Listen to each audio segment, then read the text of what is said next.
اور میں یہاں سمجھانے کے لیے آپ کی خدمت میں ایک جملہ مزید بات کرنے لگا ہوں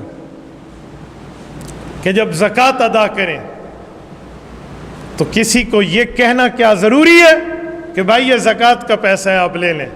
کچھ لوگ سمجھتے ہیں زکوٰۃ کا لفظ نہ بولا جائے نا، بے آٹھ نہ کڈو تو زکوٰۃ ادا ہی نہیں ہوتی، اس لیے بولنا پڑتا ہے بھائی یہ زکوٰۃ ہے۔ نہیں بولنا پڑتا، آپ کا دل اور آپ کا خالق آپ کی نیتوں کے معاملات سے واقف ہے۔ آپ زکوٰۃ ہی دے رہے ہیں، آپ کو کس نے کہا ہے کہ آپ بولیں؟ ہاں ایک جگہ ہے جہاں آپ بتائیں کہ یہ مال زکوٰۃ ہے۔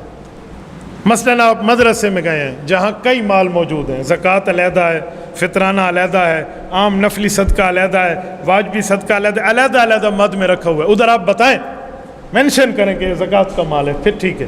لیکن ایک غریب آدمی کو آپ دے رہے ہیں جو مستحق ہے اور آپ جانتے ہیں، اس کو ساتھ یہ جتلانا بھائی یہ زکوٰۃ ہے تاکہ اس کی آنکھیں مزید نیچی ہو جائیں، اس کو شریعت قبول نہیں کرتی، تاکہ اس کا ایک بیچارے کا دل ٹوٹے کہ یار میرے پہ وقت آئے گا کہ اب میں زکوٰۃ ہی لوں گا۔ بھائی ہم زکوٰۃ دے رہے ہیں تو یہ کہنا مجھے ضروری نہیں ہے، آپ یہ بھی کہہ سکتے ہیں کہ بھائی آپ کو تحفہ ہے، بھائی آپ کا ہدیہ ہے، میرے جی نے چاہا میں اس مال کا آپ کو مالک بنا دوں، یہ لے لیں، اس طرح بھی تو آپ کہہ لیں، زکوٰۃ کی مد آپ کی ادا ہو جائے گی۔ کچھ لوگوں کا مال چوری ہو جائے تو ایک آدمی میرے پاس آیا، مولانا میرے ہاں آپ کو پتہ تو ہے فلاں وقت چوری ہوئی تھی دکان میں۔ میں نے کہا جی بالکل، اللہ ہر مسلمان کے کاروبار کو محفوظ فرمائے۔ کہتے ہیں اس میں اتنے لاکھ روپے اٹھ گئے تھے تو میرے اوپر اتنے لاکھ کی زکوٰۃ ہے، تو کیا اس کی میں نیت کر لوں کہ وہ زکوٰۃ ہو گئی ہوگی؟ کیسے زکوٰۃ سے چھڑوانے کے ہیلے اور بہانے اور لوگوں کی نیتیں شیطان کی پٹیاں پڑھائی گئی ہے۔ میں نے کہا میرے بھائی شریعت نے زکوٰۃ کا حکم دیا ہے تو ساتھ نیت بھی بتائی ہے، وقت ادائیگی، ٹائم آف دا پے، جس وقت آپ ادا کر رہے ہیں اس وقت آپ کی نیت زکوٰۃ کی ہونی چاہیے، یہ کہتی ہے شریعت۔ تو جب چور آپ کی چوری کر رہے تھے تو آپ نے نیت کی ہوئی تھی کہ کوئی چاہ گیا تو زکوٰۃ ہو سی؟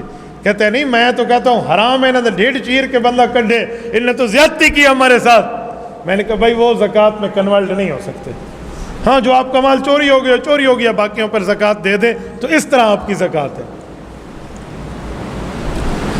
کچھ لوگ ہم سے پوچھتے ہیں کہ قیمت فروخت پر اسٹاک کی زکوٰۃ ہے یا قیمت خرید پر اسٹاک میں زکوٰۃ ہے؟ ایک تو مال وہ ہے جو بک گیا ہے، اس کی تو قیمت آپ کے سامنے آ گئی۔